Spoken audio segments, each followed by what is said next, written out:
ಕ್ರಿಸ್ತನನ್ನು ಪ್ರತಿಫಲಿಸುವಂತೆ ನಿಮ್ಮ ಆತ್ಮಗಳನ್ನು ವಾಕ್ಯದಲ್ಲಿ ಬಲಪಡಿಸುವ ಅನುದಿನದ ಧ್ಯಾನ.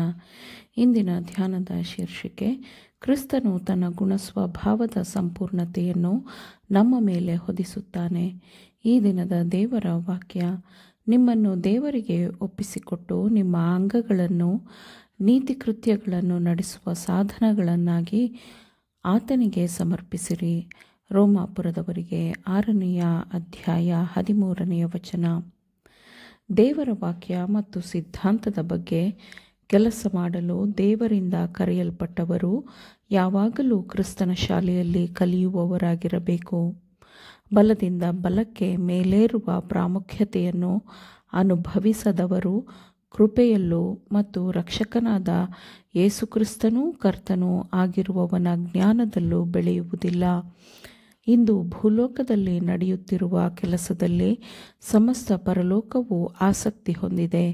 ದೇವರೊಂದಿಗಿನ ಸಹಕೆಲಸಗಾರರಾಗಿ ಕೆಲಸ ಮಾಡುವ ಹಾಗೆ ಒಂದು ಪಾಲು ಇರುವಂತಹ ಗೌರವವನ್ನು ಹೊಂದಿರುವವರನ್ನು ದೇವದೂತರು ಆಸಕ್ತಿಯಿಂದ ನೋಡುತ್ತಾರೆ. ರಕ್ಷಿಸಲು ಶಕ್ತನಾಗಿರುವವನ ಪ್ರಸನ್ನತೆಯ ಭಾವವನ್ನು ಕ್ರಿಸ್ತನ ಸೇವಕರು ಹೊಂದಿರುವಾಗ ಅವರು ಆತನ ಕೃಪೆಯ ಬಲಕ್ಕಾಗಿ ದೇವರಿಗೆ ಕೃತಜ್ಞತೆಯನ್ನು ತೋರುತ್ತಾರೆ. ಕ್ರಿಸ್ತನಿಗಾಗಿ ತಮ್ಮ ಸರ್ವಸ್ವವನ್ನೂ ಅರ್ಪಿಸುವವರು ಆತ್ಮಗಳನ್ನು ಹೇಗೆ ಗೆಲ್ಲುವುದು ಎಂದು ಕಲಿಯುತ್ತಾರೆ, ಏಕೆಂದರೆ ಅವರು ಲೋಕದ ವಿಮೋಚಕನೊಂದಿಗೆ ನಿಕಟವಾದ ಸಂಪರ್ಕವನ್ನು ಹೊಂದಿರುತ್ತಾರೆ. ಯೇಸು ಲೋಕದ ಬೆಳಕಾಗಿದ್ದಾನೆ ಮತ್ತು ನೀವು ಆತನನ್ನು ಹಿಂಬಾಲಿಸಿ ನಿಮ್ಮ ಜೀವನವನ್ನು ರೂಪಿಸಿಕೊಳ್ಳಬೇಕು. ಬಲಿಷ್ಠವಾದ, ಸಮಚಿತ್ತದ, ಸುಂದರವಾದ ಗುಣಸ್ವಭಾವವನ್ನು ರೂಪಿಸಿಕೊಳ್ಳಲು ನೀವು ಕ್ರಿಸ್ತನಲ್ಲಿ ಸಹಾಯವನ್ನು ಕಂಡುಕೊಳ್ಳುವಿರಿ.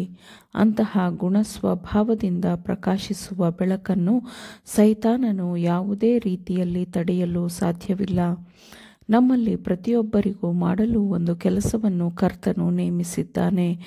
ಮನುಷ್ಯನ ಸ್ತುತಿ ಮನುಷ್ಯನ ಗುಣಗಾನದ ಪ್ರಭಾವದಿಂದ ಪೋಷಿಸಲ್ಪಡಲಿ ಎಂದು ಅವನು ಅದನ್ನು ಒದಗಿಸುವುದಿಲ್ಲ.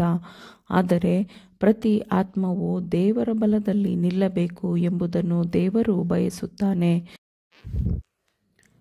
ತನ್ನ ರಾಜ್ಯಕ್ಕೆ ಸರಿಹೊಂದುವಂತೆ ನಮ್ಮನ್ನು ಉನ್ನತಿಗೇರಿಸಲು ದೇವರು ತನ್ನಲ್ಲಿರುವ ಉತ್ತಮವಾದ ಉಡುಗೊರೆಯನ್ನು, ಅದರ ಸಂಪೂರ್ಣತೆಯನ್ನು ನಮ್ಮ ಮೇಲೆ ಹೊದಿಸುತ್ತಾನೆ. ಅಂದರೆ ತನ್ನ ಒಬ್ಬನೇ ಮಗನನ್ನು ಅವನು ಕೊಟ್ಟಿದ್ದಾನೆ. ತನ್ನ ಹಿಂಬಾಲಕರು ಹೇಗೆ ಜೀವಿಸಬೇಕೆಂದು ದೇವರು ಬಯಸುತ್ತಾನೋ ಹಾಗೆಯೇ ಕ್ರಿಸ್ತನು ಈ ಲೋಕದಲ್ಲಿ ಜೀವಿಸಿದನು. ದೇವರ ಅದ್ಭುತವಾದ ಕೆಲಸಕ್ಕೆ ಶ್ರದ್ಧೆಯಿಂದ ಸಹಕರಿಸದೆ ಸೋಮಾರಿಗಳಾಗಿದ್ದು ನಾವು ಸ್ವಾರ್ಥಿಗಳಾಗಿದ್ದರೆ ಈ ಜೀವನದಲ್ಲಿ ನಷ್ಟವನ್ನು ಅನುಭವಿಸುವುದಲ್ಲದೆ ನಿತ್ಯ ಜೀವನವನ್ನೇ ಕಳೆದುಕೊಂಡು ನಷ್ಟವನ್ನು ಅನುಭವಿಸಬೇಕಾಗುತ್ತದೆ. ನಾವು ಕೆಲಸವನ್ನು ಹತಾಶೆಯಿಂದ ಆಸಕ್ತಿ ಇಲ್ಲದೆ ಮಾಡಲು ಕೆಲಸವನ್ನು ರೂಪಿಸಲಾಗಿಲ್ಲ, ಆದರೆ ಬಲವಾದ ನಂಬಿಕೆ ಮತ್ತು ನಿರೀಕ್ಷೆಯೊಂದಿಗೆ ನಾವು ಕೆಲಸವನ್ನು ಮಾಡಬೇಕೆಂದು ದೇವರು ಕೆಲಸವನ್ನು ರೂಪಿಸಿದ್ದಾನೆ. ಕ್ರಿಸ್ತನನ್ನು ನಂಬುವವರೆಲ್ಲರೂ ನಾಶವಾಗದೆ ನಿತ್ಯ ಜೀವವನ್ನು ಹೊಂದಬೇಕು ಎಂದು ದೇವರು ತನ್ನ ಮಗನಾದ ಯೇಸುವನ್ನು ಲೋಕಕ್ಕೆ ಕೊಡಲು ಇದ್ದ ದೇವರ ಉದ್ದೇಶವನ್ನು ದೇವರ ವಾಕ್ಯಗಳನ್ನು ಹುಡುಕಿ ತಿಳಿದುಕೊಂಡಾಗ ನಾವು ಸಂತೋಷಪಡಬೇಕು ಮತ್ತು ಅನಂತ ಮಹಿಮೆಯನ್ನು ಸಲ್ಲಿಸುತ್ತಾ ವರ್ಣಿಸಲಸಾಧ್ಯವಾದ ಆನಂದವನ್ನು ಪ್ರಕಟಪಡಿಸಬೇಕು. ಶಿಕ್ಷಣದಿಂದ ಪಡೆಯಬಹುದಾದ ಎಲ್ಲವನ್ನೂ ಸತ್ಯದ ಪ್ರಗತಿಗಾಗಿ ನಾವು ಬಳಸಬೇಕು ಎಂದು ದೇವರು ಬಯಸುತ್ತಾನೆ. ಕ್ರಿಸ್ತನ ಶಿಲುಬೆಯು ಲೋಕದ ಮುಂದೆ ಉನ್ನತೀಕರಿಸಲ್ಪಡಲಿ ಮತ್ತು ಆತ್ಮದ ಬೆಲೆಯು ಶಿಲುಬೆಯ ಬೆಳಕಿನಲ್ಲಿ ಪ್ರಕಟವಾಗಲಿ ಎಂದು ನಿಜವಾದ ದೈವಭಕ್ತಿಯು ಜೀವನ ಮತ್ತು ಗುಣಸ್ವಭಾವದ ಮೂಲಕ ಪ್ರತಿಫಲನವಾಗಬೇಕು.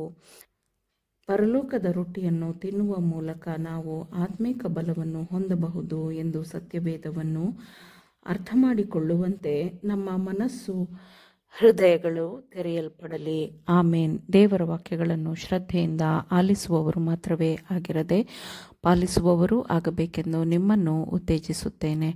ಪರಿಶುದ್ಧಾತ್ಮನ ಸಹಾಯದಿಂದ ಆಲಿಸಿದ ನಿಮ್ಮೆಲ್ಲರಿಗೂ ಧನ್ಯವಾದಗಳು.